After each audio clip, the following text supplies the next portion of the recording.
And so that means for 7 months, nothing's really, if it didn't bubble up to emergency or fire that you all knew about it, who was going to do it? Chief Cordona was coming in trying to do as much as she can. She had police, she stepped over. You think she knew about accounts payable? You think she knew about what needed to be filed with the state? So then we employed two consultants, finance, because guess what? The finance person left a year ago. Still ain't replaced her. Right, so I'm trying to paint this picture on decisions, so that when we're making decisions, we're being very intentional, and we're understanding that how we're going to get somebody, we'll get to that, how we're going to get somebody who do HR and finance for $60,000. Got to paint the picture, that's my job. You all make the decisions, my job is to paint the picture. So Pete is in charge of accounts payable. So the plan now is the department heads bring it, Pete has a copy, they keep a copy. So we don't have what has happened. We have our staff meeting, leadership staff meeting. So 30 days have passed. Pete and that department head can say, hey, I have 2 outstanding invoices that haven't reconciled, because I'm telling the supervisors, guess what? You should be reconciling your accounts, even if it's just an Excel or a scratch sheet of paper. I had 10 invoices, 8 of them been paid, okay, they got checks out, but these 2 are still there. They should be coming to us with the documents. They have a copy. They're coming to Pete. Pete has his copy. Hey, have we paid this out, or what happened? That means that, so if we have that within 30 to 45 days, nothing slipped through the cracks, like what we currently have 7 months or a year where we get invoices. Which is yeah. So the goal is, once everybody gets into this system, in this groove, it reduces his work, it reduces the department head's work in reference to trying to figure out if invoices paid, and then we're relying on a consultant to come in and do all these things when we want them to be focused on their craft or the expertise that they have. And so the more we give to our staff to do in the level of progression, the easier, the more we can rely on the experts for their expertise to help us to give data, to give reports, not open the mail, not answer the phone, right? Those are some of the things, right? So Pete is in charge of accounts payable, utilities, and court. Yeah. Councilmember Martin, Councilmember Garza, as far as questions. First question I had, you already mentioned it, was, when do you think you're going to be able to come back 4 hours at this reason I asked, the thing I'm getting is, a lot of people come when they're lunch hour. You know, they're taking lunch break and they kind of come to the business. But I understand we need a break too. Yep. You know, what do you suspect may be a good time that we can tell them when it's going to go back to normal? Well, our projected time frame is when we switch over into this new year, we're at where we need to be. Everyone's trained up, and we have no reason not to be. So I'm shooting for the October 1 time frame. That gives everyone an opportunity to, again, everyone's been trained by Mariana. Mariana's training, she didn't go to a training class. She just got OJT. That means that it is just like your software or your phone or anything else. When you learn how to do something, you have more skills, more experience, more time working with it. When someone teaches you on the job, you kind of just only know how to do the intent of what you went into the system to do. And so what we're saying is, over this period of time, up until October 1, they're going to be getting the training to move from advanced to immediate and be able to assist the citizens even more. We're also looking at, again, I think the question about, I know a lot of whether people come in to pay a lot of cash. That was one of the things I had a concern for. But regionally, right? So I went to a couple meetings, meeting with the other city managers. They have an organization where they meet, and I asked, because where I came from, we didn't do that because there's too much issues. But there's like, yeah, there's not a way around it. So what we're trying to do is to see how do we transition and see if citizens want to pay online using credit card and those other types of things, making it available to them. So trying to understand, remember we have a system I presented to you.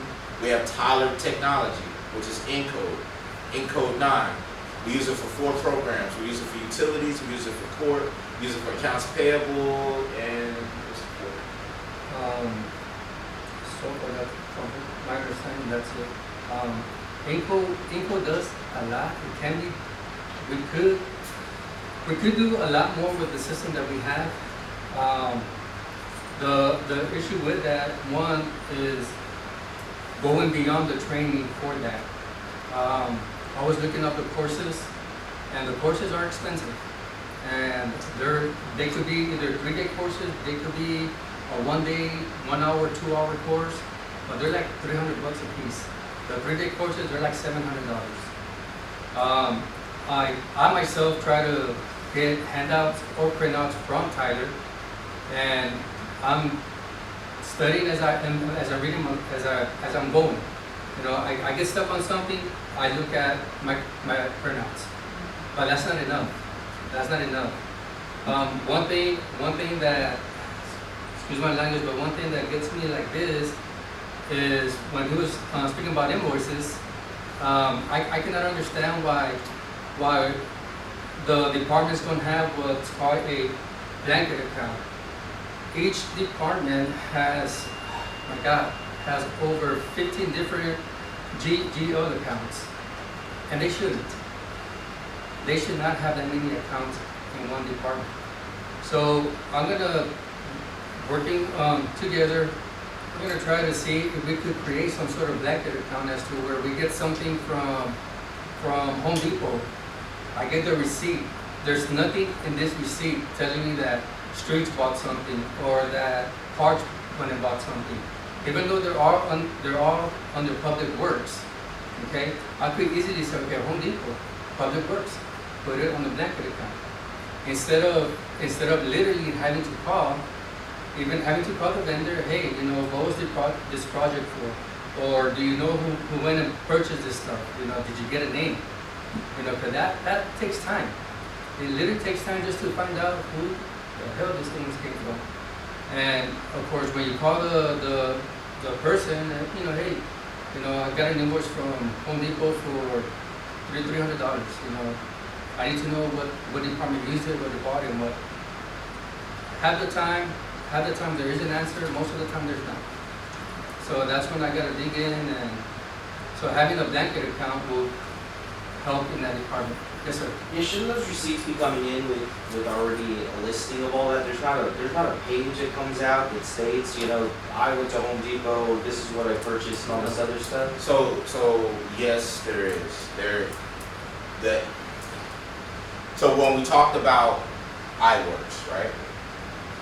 Public Works has a paper process of how they've been doing work orders.